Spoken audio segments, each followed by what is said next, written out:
necessities, the simple bare necessities. Forget about your worries and your strife.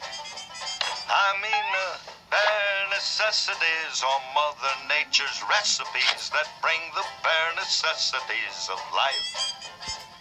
Bravo, bravo. Jungle Book really was always looked at as kind of the last thing Walt did. And really pretty much it is, because he was there almost to the very end of it, certainly influenced everything about it. So it has a kind of a milestone quality to it in our own memories, in our own history. The Jungle Book, I think, is a very firm favorite in the imagination of young children and old men. The benefit of coming off of a classic and well-loved original feature is that you've got your environment, you've got your characters laid out for you. You've got a terrific base, but you've also got a tremendous challenge in living up to that. What can we possibly do to make this fantastic movie better? Say again. How much do you want to be exactly like the first movie, and how much do you want to bring something fresh and new? The original wasn't able, because of the time it was made, to put a lot of cast shadows in some of the effects, tones, things like that. But in this film, we're able to do the kind of things I'm sure they would have done back in the 60s. We have effects galore. Well, isn't this a delightful turn of events? With the characters, we're also thinking about color. We want to make sure that they read well. Where they had hundreds, if not thousands of colors, we've got millions of colors to work with. It's very colorful. We had to actually take Blue's palette and add more color to it, because at one point it's like, wait a minute. These rhinos, these elephants, gazelles, antelope, they're all taking over. Let's do something about this. He's one of our stars, by gosh. Show me your ferocity, go tell me why I think. That's always the highlight, is the characterization. But I don't think people realize, even if it's subconsciously, that it's the backgrounds that really make the emotional feel. We've got a lot more of the village life in our film, which the original was purely based in the jungle, and we really only got a glimpse of the exterior of the village at the end of the first film. The first film had a fairly soft watercolorish colour approach. We've tended to just add a little bit more depth to ours. One of the best tools that we have now that we didn't have in the 60s is this ability to do 3D. We built up this model in 3D, the tiger's head, where we've animated it falling into the actual fiery pit. We'd get this base shape, and then we'd incorporate it, so then we'd have it animate into the scene with a 3D camera move. We're trying to put whatever we can into the scene that's going to enhance the story and take it to that next level. I think the original was really an animator's film. Beautiful stuff in the original, the relationships. The characters, the personalities, they were just so beautifully done. Mowgli, come back. Come back. Go on. Go on.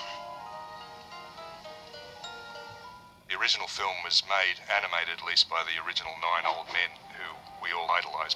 Milt Kahl, Frank Thomas, Ollie Johnson, for example. They set the standard. Just fantastic draftsmen and pretty much invented animation. Let me show you how it works. I can't be bothered with that. I have no time for that sort of nonsense. Some other time, perhaps. Perhaps.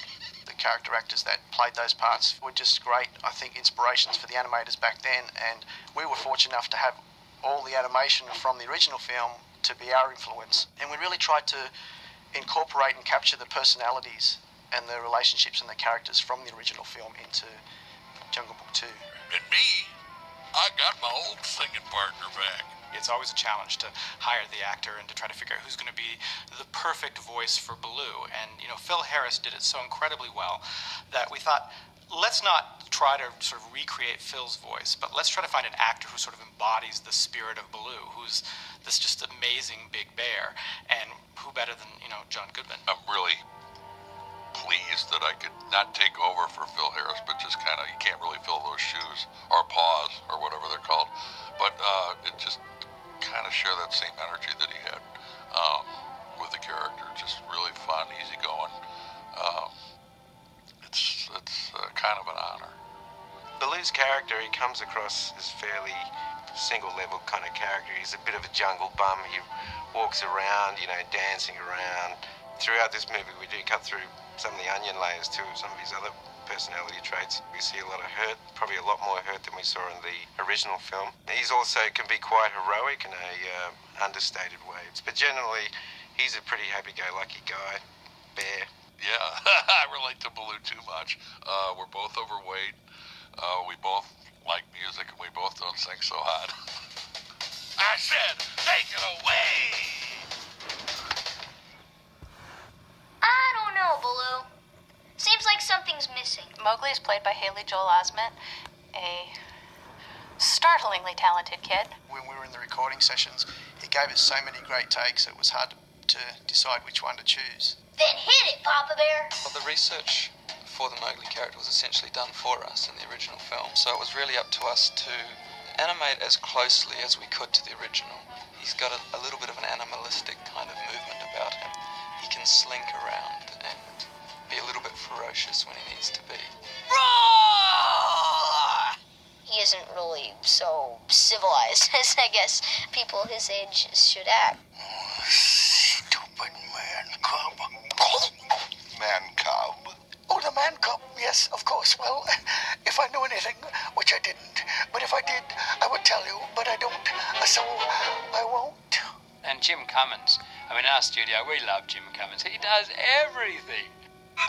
Bold and dash. Colonel Otherhead, well, he was an elephant in the Maharaja's Brigade in 1890, something with a number in there somewhere. He's been Winnie the Pooh. Unfortunately, thinking isn't one of the things I do best. He does Car, which doesn't surprise me because the guy who did the original Winnie the Pooh, Sterling Holloway, also did Car. Pooh is all very light and airy and, oh my goodness gracious, whereas Car is very mysterious.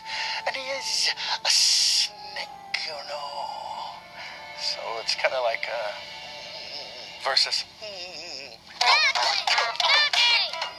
Ranja? What are you doing here? You need Mowgli now has a young brother. I got him, Mowgli. Did you see? I got him. The little boy they got to do the voices did a wonderful read, and that was reflected in the animation that we got, and suddenly Ranjan's character really lifted in importance in the film. It's because you're scared of Tiger like Mowgli said you were. He's a feisty little guy. He's like this feral child that adores Mowgli. Stop that. You're not a jungle boy. We get to know Shanti a lot more, and we really establish and play up on their relationship and their friendship together. We can't go to the jungle. Why not? Because the jungle's a dangerous place full of wild animals. We wanted to create some kind of, banter between them. It's hard because I have to be so uptight, but it's fun because it's comically uptight. She's quite a demure little thing in the original film. Whereas in our film, 5 days later, Shanti's developed into a girl of our times, a lot more feisty with a lot more attitude, a bit more can-do. Hold on, Mowgli. We've got a new vulture, which is played by Phil Collins. He's a bit crazy, and Phil did a great job playing his role. I just love what he did. I thought that's a great read. It's like hearing Nathan Lane doing Timon. You think, oh, you've got to animate that. I'm Shere Khan, and my tiger tush has been torched. The initial idea with a vulture is he's like a kid walking around in his father's shirt with this business happening. And so you've got to think of, they're not fingers, they're just bed sheet hanging off the end. Hey, Lockie. Yeah? He thinks he's so funny, and he laughs so hard at his own jokes while his life is at risk, but he doesn't know it because not the full 52 up there. No, hang on, fellas. I got another one. How many men does it take to whoop a tiger? He says at one stage, oh no, Mowgli's gone downriver with a bear. And he's got this big, and in the audience you say to yourself, he's going to die. I gotta tell you, the thing that really makes it memorable for me, Jungle Book, the original Jungle Book, was certainly the score. The bare necessities, the simple bare necessities. Trust in me. For to march and drill over field and hill. In the mirror until they stop. you, there are parts that are just lifted right off the streets of the French Quarter, musically speaking. You know, that jazz funeral. I want to be like you. I want to walk like you. Talk like you. We really wanted to maintain a jazz feel about the music and stay true to the original. Yeah, man. We have a sequence that is phenomenal. I think it rivals the monkey sequence in the village. I want to be like you. It's called Wild, W-I-L-D. The sported cat. The water rat. The great cool. It's the most elaborate production I've ever worked on, and it's come off beautifully. It is a showstopper.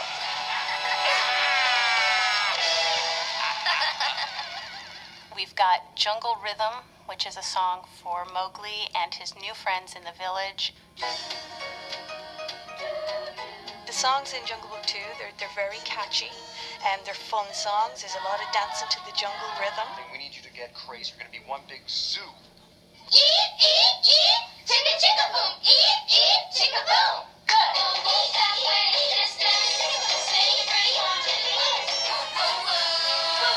To the jungle rhythm. Yeah, that's it.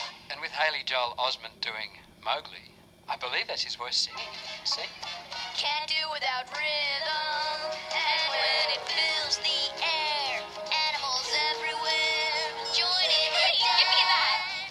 I find myself humming them all the time in the office, and people are going, "Oh, good. Have you not sung that long enough?" You know. We've reprised Bare Necessities. Look for the bare necessities. Simple bare necessities. Forget about your worries and your strife. I mean the bare necessities of Mother Nature's recipes that bring the bare necessities of life. The idea was to link the old with the new and use the song as a key component in that linkage. We use it 3 times, I think, in the film. We loved that song so much that we felt it was a really important song to have in our film. It was one of the first songs they ever sang together in the first film, so it's a good, it brings back good memories, I think, for them. I so despise these song and dance routines. Animated movies and cartoons in general, they live forever. If a little 5-year-old watches Jungle Book on video and then picks up Jungle Book 2 and watches it, I mean, it's all brand new and it stays evergreen. That's part of the magic. We've had more than a few instances through the years, I think, when the characters or the kind of situation of a story was really what Walt got hooked on. With Jungle Book, he obviously got hooked on the jungle, and the characters that lived there. Almost every artist in this building got into animation because of Walt Disney. Walt Disney is one of the great, genuine artistic geniuses of the last century. And there are times I think he'd be very proud of what's happened since. This was really kind of a special thing because it was really the last film that he directly touched, and you feel that. You want to be worthy of that, and you want to do something special with that, so I hope we've made it. Bare necessities, that's why us bears can rest in peace. With just the bare necessities of life. Oh, yeah. With just the bare necessities of life. One more time.